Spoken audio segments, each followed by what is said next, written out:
Hello and welcome to IEP Answers. I'm Liz Weaver of Learning Success and I'll be your host for this exciting video series. IEP Answers is an initiative to help you understand individualized education plans, otherwise known as IEPs. In this video series, you will hear from educational professionals and parents alike, giving you a well-rounded perspective from a variety of viewpoints. This information will help you determine if an IEP is needed at all, and if so, how to work with the school to design an IEP that is a scaffolding to building a better student rather than a crutch for them to lean on. In today's video, we have Nicole Black. She is a recovering elementary school teacher and a mom to 3 kids, one of which has a rare genetic condition. She runs Coffee and Carpool. This is where she helps busy parents on the go raise kinder kids, build stronger families, and helps their kids be the best versions of themselves. You can get her 9 tips all parents need to know and the principal checklist. We'll leave the link below this video. Today's video, she's going to show us how to help with the emotional part of an IEP meeting. Let's take a watch and see what Nicole has to say. Hello, my name is Nicole Black. I am the founder of Coffee and Carpool and Raising Kind Kids, where we help busy parents just manage the everyday craziness while also raising our kids to be kinder to each other, to their classmates and their peers. We work on bullying prevention and bully proofing our kids and building a stronger family identity. But we also talk about special education needs and kids who have different abilities because it's near and dear to my heart. My eldest daughter has a rare genetic condition. It's an invisible disability, if you will, and she actually is missing her irises. She doesn't have the color part that we all have, and with that comes other complications. So she has had an IEP since she was 3 years old. She is now 12, going into 7th grade, which is crazy to me, and we've done this every single year, once, sometimes twice a year. We have moved 3 times since she started having her IEP. So we've had an IEP in California, Illinois, and Massachusetts, and they all do things a little bit differently, but there are some universal truths to make it a little bit easier. Because when you walk into an IEP meeting, whether it is your first IEP meeting or your 17th, it's emotional. It is hard. Even when it's like the greatest outcome and everything works perfectly for you and for your child, there's like this knot in the middle of your stomach and it just can feel so intense. And so I want to give you a couple tips to help alleviate some of that so that you feel a little bit more prepared. You can walk through it a little bit easier and it's not quite so traumatic. I can't take all of it away because I still feel it. IEP days, man, my stomach just, the stress of it and the anxiety of it. So it doesn't go away, but we can reduce it. We can limit it.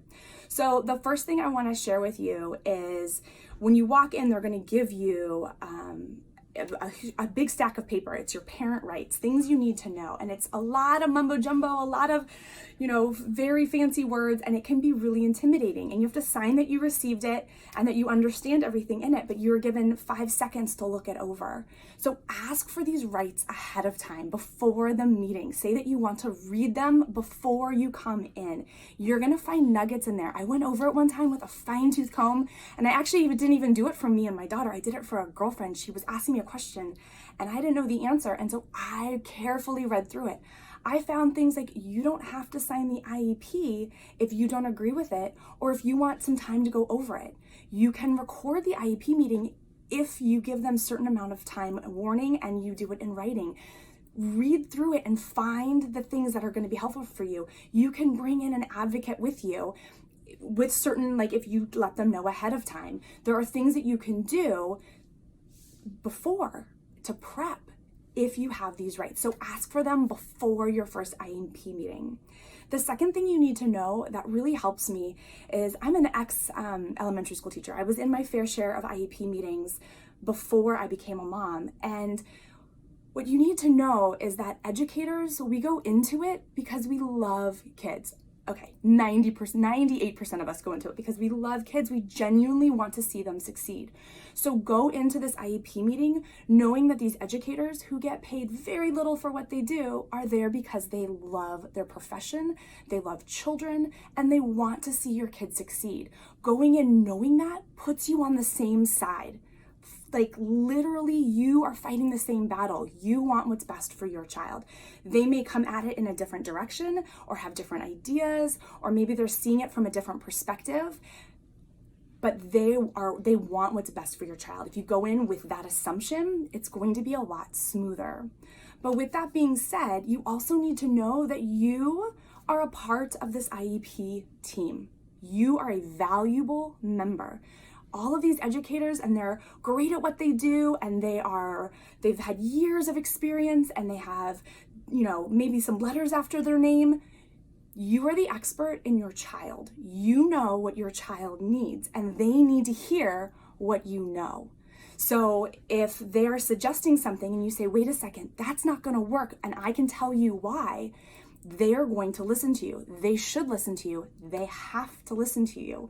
You are not there as a bystander kind of watching in on this meeting.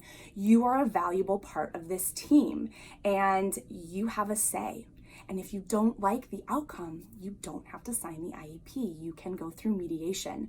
So assume that they want what's best, but go in knowing also that you are your child's voice. You can do it in a kind way. You can say, oh, I'm so sorry, that's not going to work for my child, and here's why.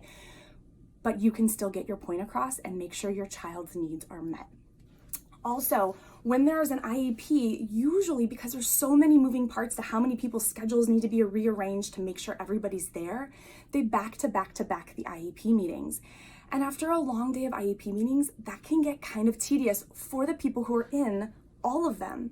And sometimes they forget that they're talking about a real kid. They're talking about your kid, your baby, right? So sometimes what I do is I bring in a picture of my daughter. She's still young enough where she doesn't accompany me to her IEP meetings. That may change soon as she's getting older. But I bring in a picture and I say, this is my daughter, Addison.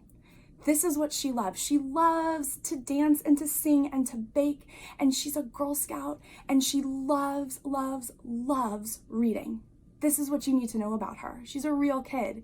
And having that picture sometimes is just the reminder that these educators need, that when they're talking about all of the things she can't do and all the things that she's gonna struggle with, she's a real kid. I'm a real mama, and that kind of stings a little bit. Even if I know it's true that she can't do these things, they come at it from a different perspective with hopefully a little bit more grace and a little bit more kindness because they see the picture of her smiling back at them. That's especially true if this is your first IEP meeting, or if it's new administration, or if you're switching schools. Bring in a picture of your child. The other thing I always bring in as I bring in sugar. Sugar can just alleviate a lot of stress in the room. So I bring in either a plate of cookies or I go grab some donut holes at the local donut shop and I put it on the table and I say, ladies and gentlemen, help yourself. I'm sure you've been doing this for a while. We all need a little sugar pick-me-up. It is always appreciated. And it's not a peace offering of sorts, but it just breaks the ice and it makes people kind of, you take a breath. Okay, she's a real person. She knows that we need sugar. And it kind of makes everything a little bit sweeter. And that is what I try to do at every single meeting. I just had her IEP meeting last year. I brought in some donut holes, left them on the table as I walked out the door, and I saw them all like diving in for it, which is fantastic because they had more meetings right after mine. So those are just a few tips that I have for you. I have a bunch more and a checklist. I'd be happy to share it with you. Once again, I am Nicole Black with Coffee and Carpool and Raising Kind Kids. And I will put the link below or up, I'm not sure where, and you can go and grab those other resources. Thanks so much and good luck with your first IEP meeting. You got this, you're gonna nail it. Or if it's your second or 10th, you got this. Thank you, Nicole, for sharing those really important tips with us. This video has been part of an IEP Answers initiative, an initiative to educate parents about IEPs from a variety of viewpoints. We've created this because this is an important subject that so many parents need to understand. Please make sure to share the video and please use the hashtag IEP Answers so we can find you on social media. If you would like to be a part of IEP Answers initiative and share your story or expertise on the subject, you can get in touch with us by using the Contact Us form at www.learningsuccesssystem.com and put IEP Answers in the subject line. Thanks again for taking the time to watch today, and in case no one else has told you, you are an amazing parent. I appreciate you for showing showing up and doing the work it takes to embrace your child's brilliance and unleash their potential. I'm Liz Weaver from Learning Success, and I'll see you in tomorrow's video.